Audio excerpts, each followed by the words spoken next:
दर्शकों, स्वागत है आपका विदिशा न्यूज में। मैं हूं कृष्णकांत सिंह। अब देखते दिन भर की खास खबर। कलेक्ट्रेट परिसर के पीछे नवजात शिशु के शव को ले जाता देखा स्वान। टीआई ने मृत शिशु को दफनाने की कही बात।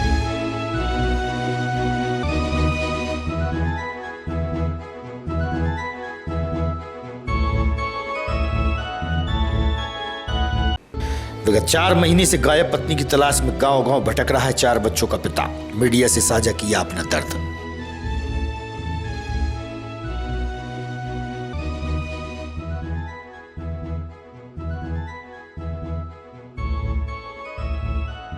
और नगर की सड़कों पर बेतरतीब ढंग से खड़े रहते हैं 2 पहिया वाहन। गैर जिम्मेदार वाहन मालिकों पर हुई पुलिस द्वारा चालानी कार्रवाई।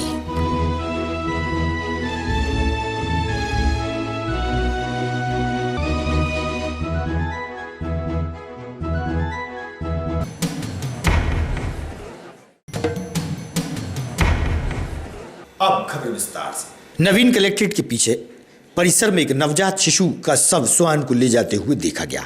इस तरह की घटना पूर्व में भी हो चुकी है।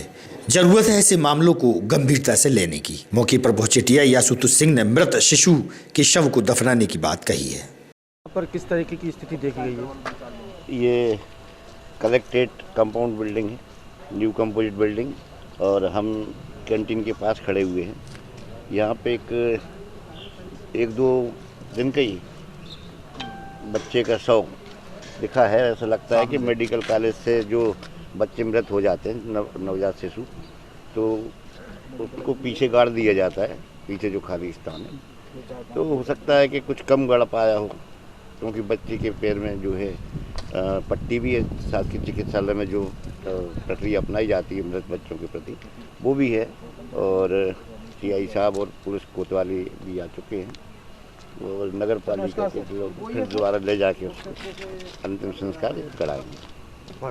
कि पीछे जो हिस्सा है इसमें किस तरीके की स्थिति देखी गई है? अभी एक नवजात शिशु का यहाँ सब पड़े सूचना मिली थी। तत्काल मौके पुलिस आई और देखा गया, तो यहाँ स्थानीय लोगों से के समक्ष पंचनामा बनाया गया है, जिसमें प्रतीत होता है कि ये नवजात शिशु शासकीय जिला अस्पताल या मेडिकल कॉलेज में जो मृत हो जाते हैं उनको उनके परिजन रेलवे ट्रैक के किनारे दफन कर देते हैं। तो उसी में से कोई जानवर उसको लेके आ गया और उसका यहाँ पर पाया गया, जिसको पुनः मानवीय दृष्टिकोण से पुनः दफनाया जाता है। कहाँ रहते हैं आप? इधर यहाँ पे टेजरी में। ये जो अभी कलेक्ट्रेट का जो पीछे वाला हिस्सा है, क्या देख रहे हैं यहाँ पर? इधर कुत्ते बच्चे को खा रहे हैं, कोई कहाँ तक खींच रहा है इधर पीछे से। क्या किन का बच्चा लग रहा है आपको?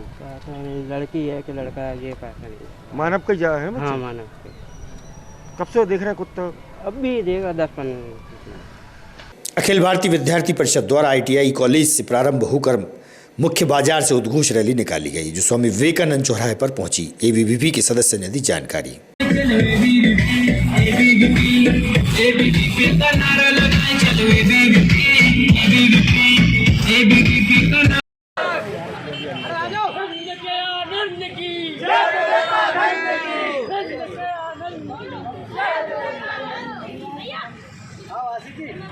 यादव, अखिल भारतीय विद्यार्थी परिषद विदिशा नगर मंत्री। आज के संबंध में ये अपन 20 जनवरी को अखिल भारतीय विद्यार्थी परिषद एक जिला छात्र सम्मेलन छात्र उद्घोष करने जा रही है। आज उसी के नियमित एक आह्वान यात्रा शहर में निकाली गई थी, जो मुख्य मार्गों से होते हुए विवेकानंद चौराहे पर समाप्त की है। SADI से प्रारंभ हुई है। ज्योति विश्वकर्मा, नगर से मंत्री विदिशा। हमारा 20 जनवरी को छात्र उद्घोष सम्मेलन होने जा रहा है, जिसमें समस्त जिलों से सभी छात्र छात्राएं शामिल होने जा रहे हैं। क्या उद्देश्य क्या है इसका उद्देश्य है छात्रों के लिए और छात्रों के हित में। आज रैली क्यों निकाली गई है? आज रैली 20 जनवरी को होने जाने वाले कार्यक्रम के लिए निकाली गई है, जिसमें सभी छात्र छात्राएं शामिल हो सकें। रामपुर पड़रिया का रहने वाला एक व्यक्ति, जो कि विगत 4 माह से अपनी पत्नी की खोज कर रहा है, अपने बच्चों को 2 पहिया वाहन पर बैठाकर गांव-गांव जाकर पत्नी की तलाश में दर-दर भटक रहा है। आखिर में उसकी पत्नी के साथ क्या हुआ है, कहां गई है? पत्नी की तलाश में भटकते 4 बच्चों के पिता का दर्द सुनिए आप।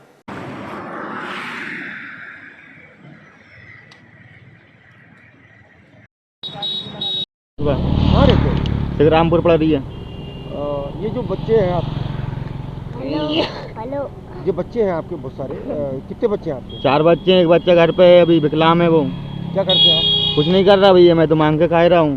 तो कुछ गांव में पहले- जाता हूँ, पहले पहले सब्जी क्या करते थे आप? सब्जी बेचता था पहले। अब क्या दिक्कत हो गई है? दिक्कत ये हो गई है, मेरी पत्नी मुझे छोड़ कर चली गई, पता ही नहीं चल रहा कहाँ गई कहाँ नहीं। कब छोड़ कर लिए? 4 महीने हो गए। तो ये कितने बच्चे हैं आप, कितनी क्या- उम्र होगी इनकी? अभी क्या है, 1 साल का ये है, 2.5 साल का ये है, 5 का ये है, घर पे है। तो परिवार में और कौन कौन है आपके? भाई है मेरा, होने को तो, लेकिन क्या है कि भाई के पास ही बच्चे हैं, ये तो गाड़ी पे पूरा सामान लेके चलती हैं आप?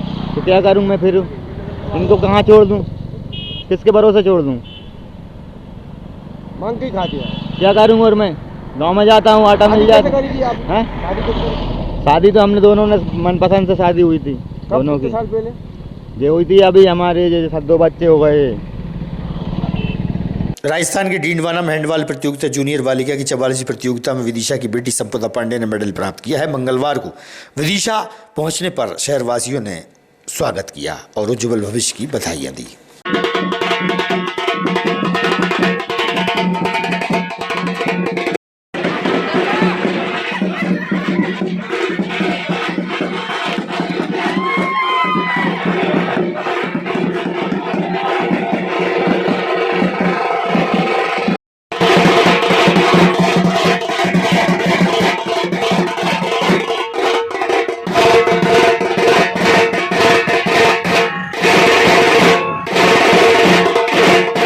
माझी, ये बेटी कौन है और कहाँ से खिताब जीत किया? ये हैंडबॉल खिलाड़ी है विदिशा की। अभी राजस्थान में जूनियर हैंडबॉल नेशनल चैंपियनशिप आयोजित हो रही थी, जो हैंडबॉल फेडरेशन ऑफ इंडिया द्वारा आयोजित थी, जिसमें मध्य प्रदेश का 3य स्थान प्राप्त हुआ है, जिसमें मध्य प्रदेश को ब्रॉन्ज मेडल लगा है। उसमें विदिशा की तरफ से खेलते हुए मध्य प्रदेश का प्रतिनिधित्व किया संपदा पांडे ने।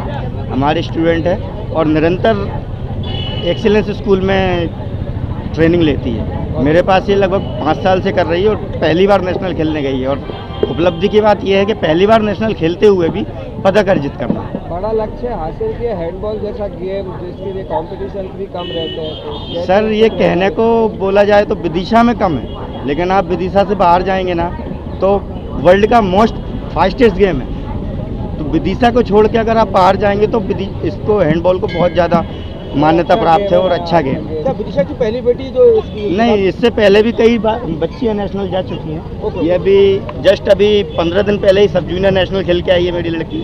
एक ये हो गई है, सेकंड ये रहा है और आने वाले समय में हो सकता है इसी साल मेरे को 2-3 बच्चे और नेशनल कॉम्पिटिशन के लिए मिल जाए। मेरा नाम संपदा पांडे है। आज आप विदिशा में आपका स्वागत, जोरदार स्वागत हो रहा है, क्या वजह है? इसकी वजह ये है कि जूनियर हैंडबॉल चैम्पियनशिप जो राजस्थान में हुई थी, उसमें एमपी की तरफ से मैंने प्रदर्शन किया, उसमें एमपी का ब्रॉन्ज मेडल लगा है। जी, इसमें आज जो आपको सफलता हासिल करके लौटी वापस में और यहाँ पर जो स्वागत हो रहा है, इसका श्रेय किसको देना चाहेंगे आप? इसका श्रेय सबसे पहले तो मैं मेरे निगम सर और मेरे भैया को देना चाहूँगी, अमित सर, जो यहाँ के हमारे कोच हैं। और दूसरा फिर मेरे मम्मी पापा हैं, जिन्होंने मेरे को इतना आगे बढ़ाया हर चीज़ के लिए, कभी मना नहीं किया किसी चीज़ के लिए आगे बढ़ने के लिए। और कुछ भैया, अरे जी ये कैसा लग रहा है? बहुत अच्छा लग रहा है। मैं तो आभार देना चाहूँगा निगम सर को और भैया को, इन लोगों की मेहनत कामयाब हुई। अक्सर लड़कियों को पढ़ाई के प्रति ज़्यादा बोला जाता है, आपने स्पोर्ट्स के लिए इसको जागरूक किया। हाँ बिल्कुल करा, वो तो जब भी कहती थी अपन लेके जाते। लोक कल्याण की प्रार्थना करते हुए पिपलधार के ग्रामीण कई वर्षों से पैदल मां गंगा के पास पहुंचते हैं और मां गंगा से लोक कल्याण की प्रार्थना करते हैं। वापस 700 किलोमीटर की पदयात्रा के बाद बेतवा तट पर इन ग्रामीणों से हुई चर्चा।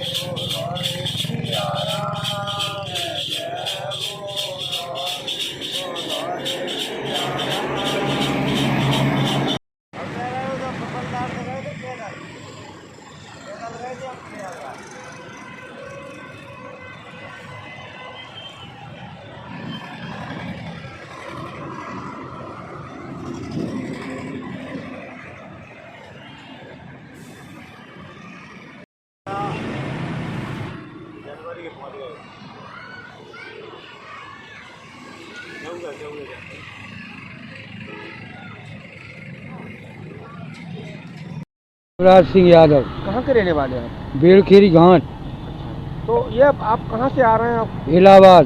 कब गए थे आप? हम गए थे 18 दिसंबर। कैसे गए थे आप? पैदल गए थे। अच्छा, तो पहली बार गए थे और भी बार? नहीं, 3 बार हुआ है। ज़रा पैदल जाना है इतनी दूर कैसे चले आते? वो तो अब भगवान की कृपा है साहब। कितने दिन लगते हैं कम से कम? कम से कम 1 महीना। 1 महीना? हाँ। कितने किलोमीटर होगा? 750। अच्छा, और वहाँ से कहाँ से आए आप? बस से। तो क्यों जाती हैं आप वहाँ पे? आप ये धर्म की गंगा नहावे होते थे, प्रत्येक गए ऐसे घूम जाते हैं और क्या, पैदल। तो आप गांव में ये परंपरा है कि आप? हाँ, परंपरा है। नगर की मेन रोड पर ही घरों व दुकानों के सामने बेतरतीब ढंग से 2 पहिया वाहनों के कारण चौड़ी सड़कें सक्रिय हो जाती हैं। पैदल चलना भी दूभर होता है। मशीनरी युग के दुष्प्रभाव सड़कों पर देखे जा सकते हैं। जहां देखो वहां वाहन ही वाहन नजर आते हैं। मंगलवार की दोपहर में यातायात पुलिस विभाग व नगर पालिका प्रशासन द्वारा संयुक्त कार्रवाई की और गैर जिम्मेदार वाहन मालिकों पर पुलिस द्वारा चालानी कार्रवाई भी की गई। CSP विकास पांडे से हुई चर्चा।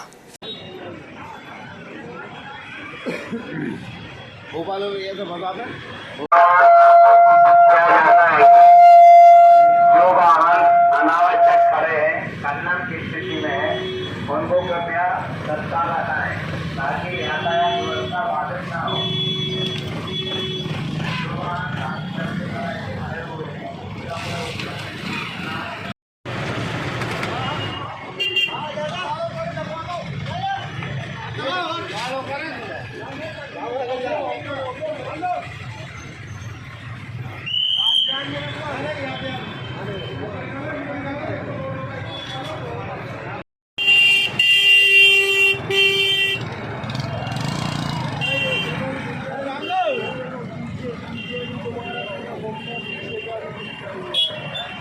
नज़दीक आ रहा है, इसको लेके पुलिस की कार्रवाई चल रही है और थ्रेट परसेप्शन को देख के जो भी शहर में गाड़ियां हैं जो अव्यवस्थित रूप से खड़ी रहती हैं और उनको रोज़ाना ही खड़े रहता है और लावारिस रूप से छोड़ दिया जाता है, ऐसी गाड़ियों के विरुद्ध पुलिस की, नगर पालिका की और प्रशासन की कार्रवाई चल रही है। और सभी लोगों को ये सख्त निर्देश दिया जा रहा है कि अपनी जो गाड़ियाँ हैं वो सही जगह पार्क करें, कहीं भी अपनी गाड़ी को लावारिस नहीं छोड़ें। साथ ही साथ आज यहाँ बाल विहार पे, चूँकि इस क्षेत्र पे फलों के ठेलों के लिए और सब्जी के लिए जगह आरक्षित थी, यहाँ पर भी कुछ मैकेनिक लोग अपनी गाड़ी खड़ी कर देते हैं, उस गाड़ी को भी यहाँ से हटाया गया और साथ ही साथ बाकी सभी लोग को भी निर्देश दिए गए हैं कि यहाँ पर सिर्फ फलों का विक्रय होगा, इसके अतिरिक्त और कोई व्यवसाय नहीं किया जाएगा। सर, जो गाड़ी ले जाई गई उस पर क्या कार्रवाई होगी? इस पर MP एक्ट की तहत कार्रवाई की जा रही है। सर, क्या इनसे लोगों से जो वाहन उठाए अपन से जो मुआवजा भी लेंगे क्या सर अपन? हाँ, जो जिनके भी वाहन उठाए जाएंगे, इसको टोचन का जो भी खर्चा आएगा वो वाहन मालिक से ही वसूला। एक और देश के प्रधानमंत्री द्वारा स्वच्छता अभियान के तहत साफ सफाई का संदेश लगातार दिया जाता है। वहीं दूसरी ओर सिविल लाइन क्षेत्र माधवगंज क्रमांक 2 स्कूल शिक्षा के मंदिर में पहुंचने वाले विद्यार्थियों को गंदगी और कीचड़ का सामना करना पड़ता है। शिक्षा के मंदिर के सामने ही गंदगी का अंबार लगा हुआ है। स्वच्छता के संदेश का असर इस ओर शायद नहीं हो रहा। बच्चों व शिक्षिका का क्या कहना है, सुनिए आप।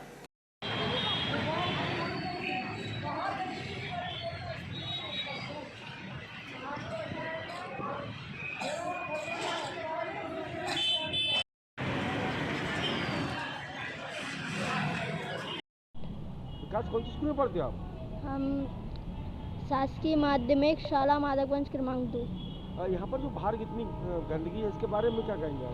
और सब जहाँ टॉयलेट करके चले जाते हैं, कचरा फेंकते हैं और यहाँ कबाड़े की दुकान है ना, इधर सब कचरा आ जाता है उड़ के।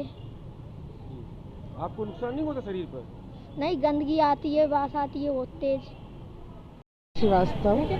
कौन सी स्कूल है ये माधवगंज क्रमांक 2। आप क्या है यहाँ पर? टीचर।